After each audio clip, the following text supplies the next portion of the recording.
Hi friends, Julie. I've just landed at the Leh airport after 4 wonderful days in the northeast in Assam and Nagaland, where we were learning from the indigenous tribal communities as they were celebrating 75 years of 6th schedule of the Indian Constitution, a beautiful provision that helps tribal people maintain their diversity as we celebrate unity in diversity in this country.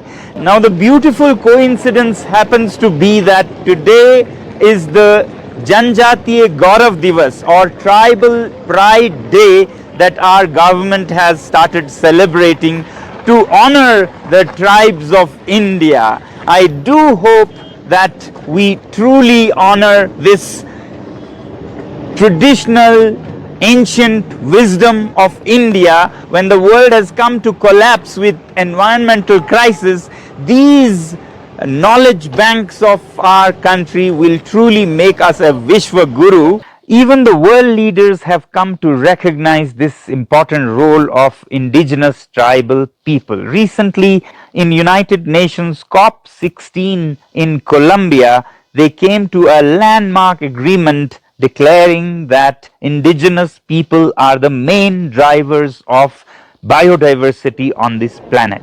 Let's hope that in our country we will be able to keep our biodiversity alive and our ancient culture and knowledge and wisdom alive with the help of the tribal people of India. Let's not urbanize the tribals, rather tribalize the urbans of India so that India becomes what Bharat once was.